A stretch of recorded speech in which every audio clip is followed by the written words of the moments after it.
दुनिया उपासना केंद्र का तीसरा सालगिरह हम लोग मना रहे हैं। एक आनंद की उत्सव है। मेरे पहले बबलू दा ने अपना जीवन का अनुभूति बता रहे थे। थोड़ा मेरा जो मेमोरी थोड़ा ताजा हो गया। 90s में मेरा बैंगलोर आना हुआ, लेट 90s में। तब सत्संग का अगर कुछ वहां अनुष्ठान होता था, ये पिनिया कामाक्षा वाले अंचल में होता था। मेरे पास एक वेस्पा स्कूटर था, उसमें मेरा बीवी और बेटा को बिठा के पीछे हम लोग इधर आते थे। 20-25 साल से पहले की बात है। और यहीं पे सत्संग आंदोलन का शुरुआत बैंगलोर का हुआ था। अब जब मैं देखता हूँ बहुत ही कम लोग, उस समय का जो लोग वहां पे थे बहुत ही कम लोग आज उपस्थित हैं। लेकिन आज जो पुरुषोत्तम का विशाल मंदिर बैंगलोर शहर में बना है, इसका शुरुआत यहीं से हुआ था। जो विशाल आग चल रहा है, इसका चिंगारी निकला था इस एरिया में। जिस अनुष्ठान, जिस आंदोलन हम देख रहे हैं बैंगलोर में, सत्संग का जो काया, इसका इनिशिएशन, बिगिनिंग हुआ था यहीं से। आज पुरुषोत्तम का यज्ञ, पुरुषोत्तम का विशेष उद्देश्य पालन करने के लिए बैंगलोर में, कर्नाटक में जैसे आंदोलन चल रहा है। ये पुरुषोत्तम, उनका प्रतिष्ठा करने का आवश्यकता हमारे जीवन में क्या है? आंदोलन तो चल रहा है, बहुत सारे लोग तो शामिल हो रहे हैं, लेकिन इसका आवश्यकता क्या है? क्यों है ये सत्संग आंदोलन? श्री श्री ठाकुर जी के पास 1925 में महात्मा गांधी जी आए थे।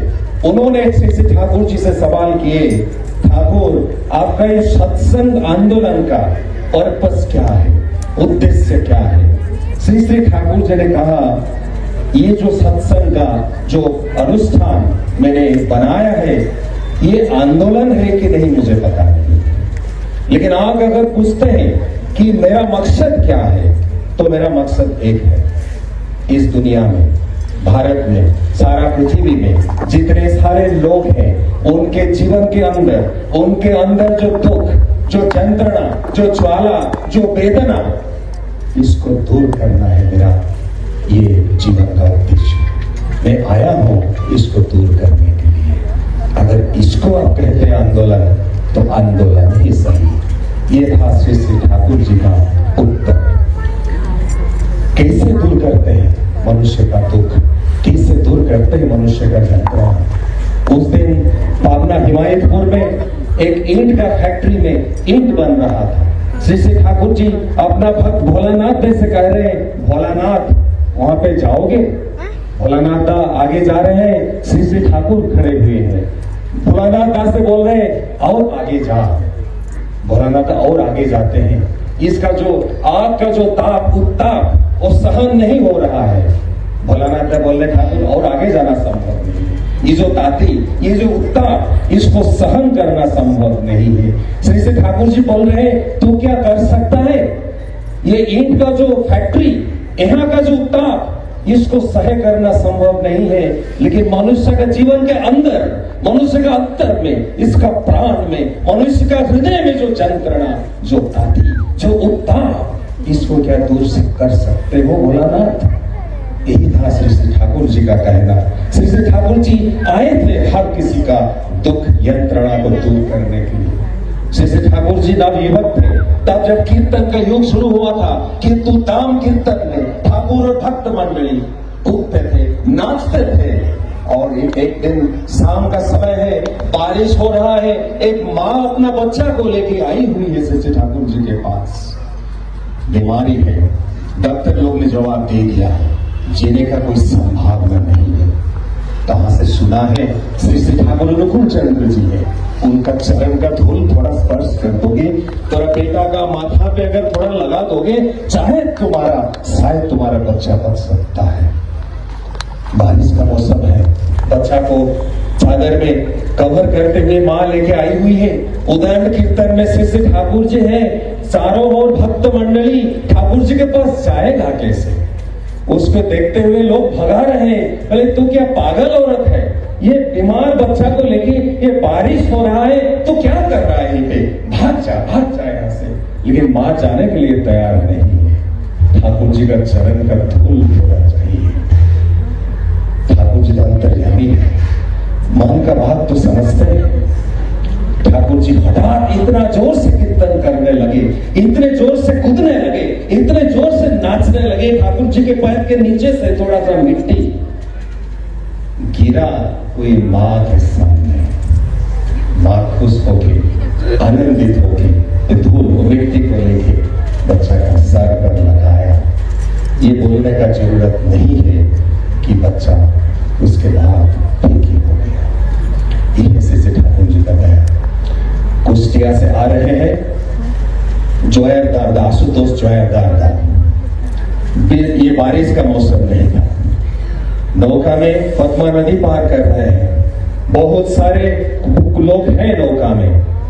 हठात बारिश शुरू हो गया, बिन मौसम का बारिश जिसको कहते हैं। सब लोग अस्त व्यस्त हो गए, चल चंचल हो गए, क्या करेंगे, इतना जोर से बारिश हो गया। ये बारिश आया कहां से? ये तो बारिश का मौसम नहीं है। किसी के पास तो छाता नहीं है, क्योंकि कोई नहीं सोचता था कि बारिश होगा। आशुतोष जो है दादा अपना बैग से अपना छतरी निकालते हैं और छाता खोलते हैं। सब सोचते हैं ये बंदा तो बच जाएगा, ये तो मतलब सियाना बंदा है, छाता लेके घूमता है। हमारे पास तो छाता नहीं है। लेकिन आशुतोष दादा छाता उठा के सबको बचाने के लिए कोशिश कर रहे हैं। और इसी तरह थोड़ी देर के बाद बारिश भी बंद हो गया। बहुत सारे लोग बारिश से भीगने से भी बच गए। नौका हिमायतपुर से पद्मा नदी से किनारे लगा और वो नौका में जो भाइयों जो माओ बैठे हुए थे, उन लोगों ने पूछा आशुतोष दास से, आपने तो हमें आज बचा लिया, दादा क्या करते हैं? आशुतोष दास ने कहा, मैं छाता पकड़ता हूं। तो ये क्या है? ये क्या कोई काम हुआ आपका? वो तो समझा आप तो छाता आज पकड़ा था, लेकिन आपका ऐसा क्या है, क्या करते हैं? मैंने कहा मैं छाता पकड़ता हूं। बोले ये क्या बात है? आशुतोष दास बोल रहे हैं, ये जो बिन मौसम का बारिश ये बता के नहीं आता है। जीवन में दुख, यंत्रणा, समस्या, जीवन में आंधी तूफान, दुख ये बता के नहीं आता। इसलिए छाता को लेके चलना होता है। जीवन में जब दुख, यंत्रणा, समस्या, जीवन में जब फ्रस्ट्रेशन, डिप्रेशन जब आएंगे वो बता के नहीं आएंगे भाइयों, छाता पकड़ के चलना पड़ता है। मैं छाता पकड़ के चलता हूँ, आप लोग क्या अपना छाता पकड़े हैं?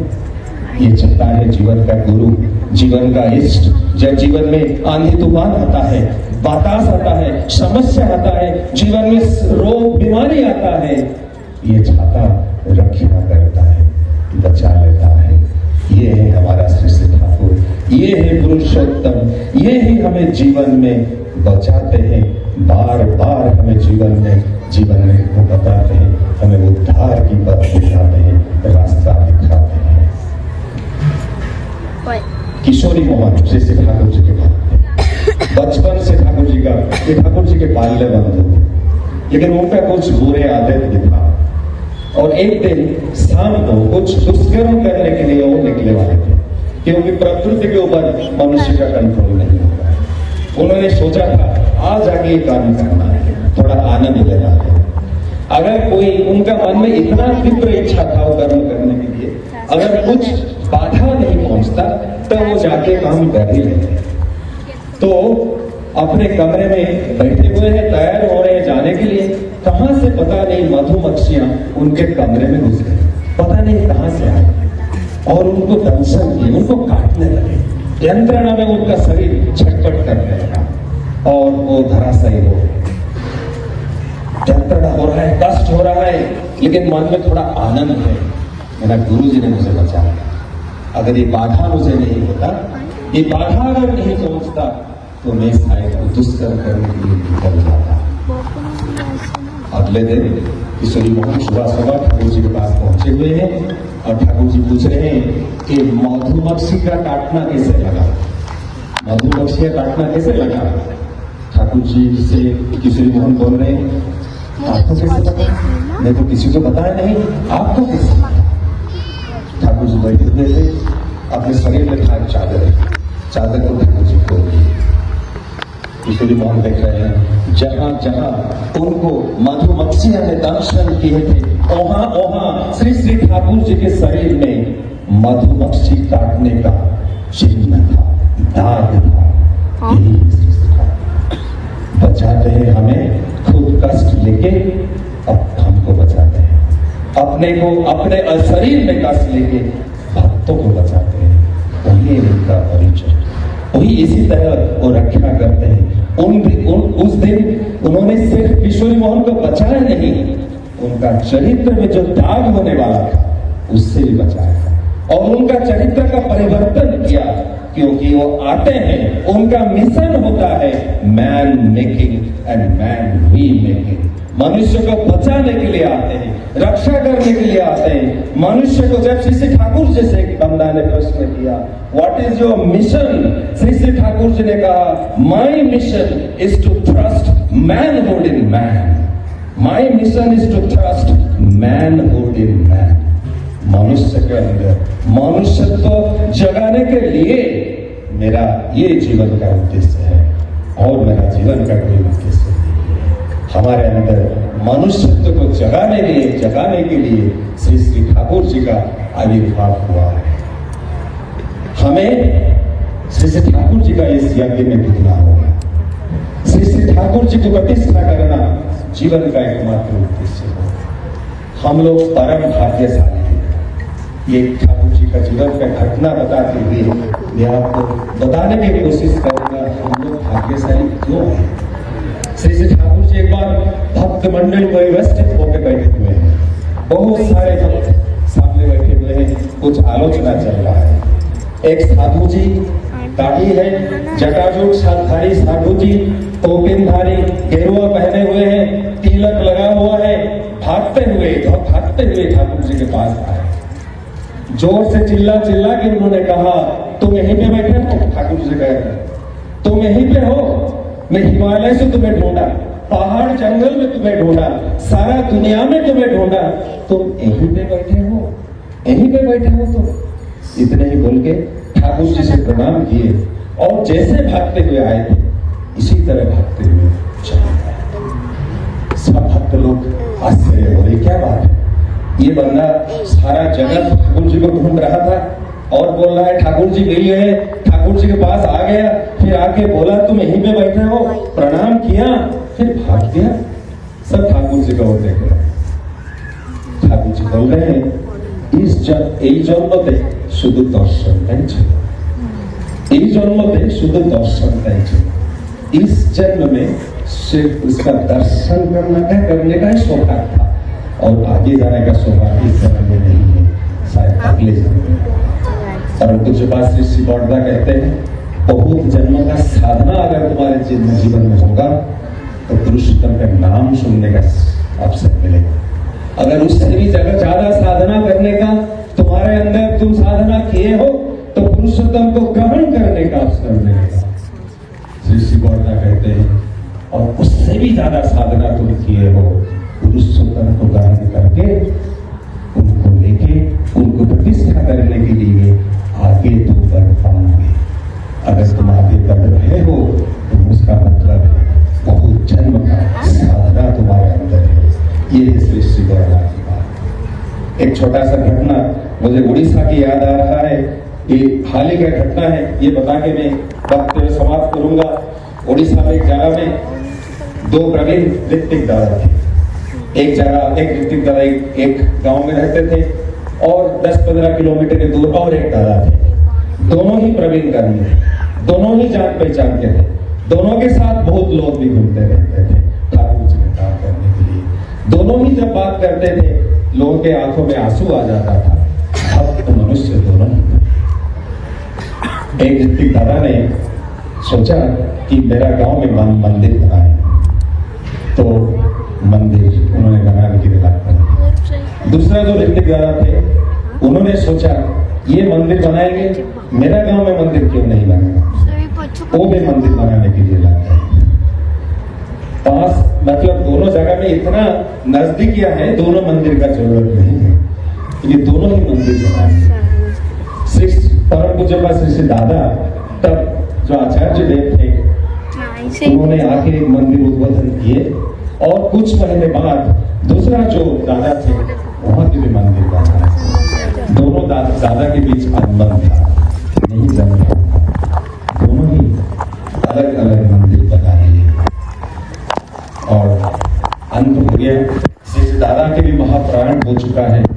रिसेंटली कुछ दिन पहले आचार्य देव नाट मंडल ऐसा कुछ बात कहे जो बात ये दोनों दादा के कान में दोनों ही वो बात सुने कि आचार्य देव ऐसे कुछ कहे। उनमें से उन दोनों जो दादा थे उनमें से एक दादा सुबह सुबह निकल पड़े दूसरे दादा के घर। ये दूसरे दादा उनको देख के चकित हो गए, आश्चर्य हो गई, ये कैसे मेरे घर आ गए, ये बातों तक नहीं करते, आ गए और उन्होंने कहा देखो भाई दोनों ही मिलके चलते हैं आश्रम, आचार्य देव के पास चलते हैं, उनके साथ उनको प्रणाम करते, एक साथ दोनों ही जाएंगे। दोनों निकल पड़े।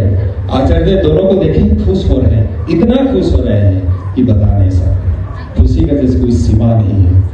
आचार्य देव कर रहे मंदिर तो दो बन गया, लेकिन तुम दोनों को मिलके उत्सव एक करना है, एक ही उत्सव हर साल करना है दोनों को मिलकर। जिसका गांव में पहले उद्बोधन हुआ वहां पे पहले वन उत्सव होगा, अगले साल दूसरे दादा के जो गांव में होगा, तीसरे साल यहीं पे होगा, दोनों मिलके उत्सव करो। दोनों वापस आए, एक साथ एकजुट होके मिलके उत्सव किए और जब उत्सव हुआ वो एक ऐतिहासिक उत्सव हुआ।